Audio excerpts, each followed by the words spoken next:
పెళ్లి మండపంలో సంజు నిజస్వరూపం అందరికీ చెప్పినా వినిపించుకునే పట్టించుకునే స్థితిలో అయితే ఎవ్వరూ ఉండరనమాట. కావాలని చేస్తున్నారు, ఇదంతా బాలు ఆడిస్తున్న నాటకం అన్నట్టు చెప్తారు. శృతి వచ్చి చెప్పినా కూడా నీలకంఠం ఆ అమ్మాయి కావాలని ఇలా చేస్తుంది, మీతో కలవడం కోసమే ఇలాగా చేస్తుంది, మా వాడిని పెళ్ళి ఫిక్స్ అయిన తర్వాత మీ వాడితో జంప్ అయిపోయింది, ఇలాంటి అమ్మాయి గురించి చెప్తే నమ్ముతారా మీరు అన్నట్టు మాట్లాడతాడు అనమాట. ఇక రవి కూడా చెప్తాడు, ఈయన కానీ అలాగే వాడు కానీ చాలా తప్పుడు మనుషులు, చాలా ఇబ్బంది పెట్టారు అని చెప్పినా కూడా వినిపించుకునే స్థితిలో ఉండనమాట. అయితే బాలు చూస్తూ చూస్తూ చెల్లెల జీవితం దినదిన గండంగా ఉంటుంది, నరకంలో అడుగు పెట్టాల్సి వస్తుంది అని ఆ తాళిని తెంపేస్తాను, కట్టి 10 నిమిషాలే కదా అయింది అంటూ తాళిని తెంచేపోతాడనమాట ఆ సంజుని కొట్టి.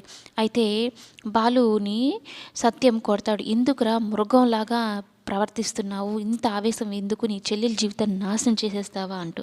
అయినా కూడా వినిపించుకోడు బాలు. నా చెల్లి అక్కడికి పోతే సుఖంగా ఉండదు అని మెడలో ఉన్న తాళిని తెంచేపోతూ ఉంటాడు. సంజయ్ ఏమో బాలు చేపట్టుకుంటాడు. ఇక ఆ గొడవను ఆపడానికి మౌనిక బాలుని చెంపకేసి కొడుతుందనమాట.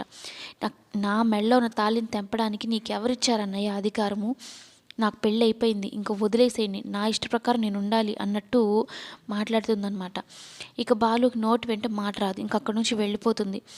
ఇంకా నా చెల్లెల జీవితం ఎందుకు ఇలా అయిపోయిందని బాధపడుతూ ఉంటే మౌనిక తన అన్నయ్యని కొట్టాను అని ఇక దీపం మీద చేయి పెట్టేస్తుంది. నేను ఎంత పెద్ద పాపం చేశాను, కానీ నేను చేసిన దానికి ఒక రీజన్ ఉంది అని అయితే అనుకుంటూ బాధపడుతూ ఉంటుందన్నమాట.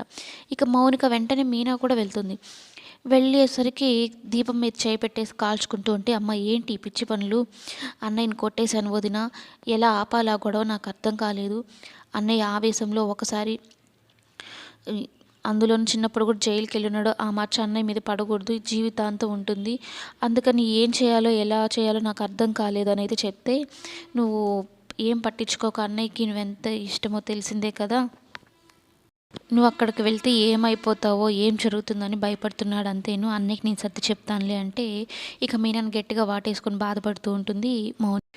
ఏరుకోరి మౌనికని ఒక నరకంలో పడేసింది ఈ ప్రభావతి, డబ్బు ఆశ చూసుకొని.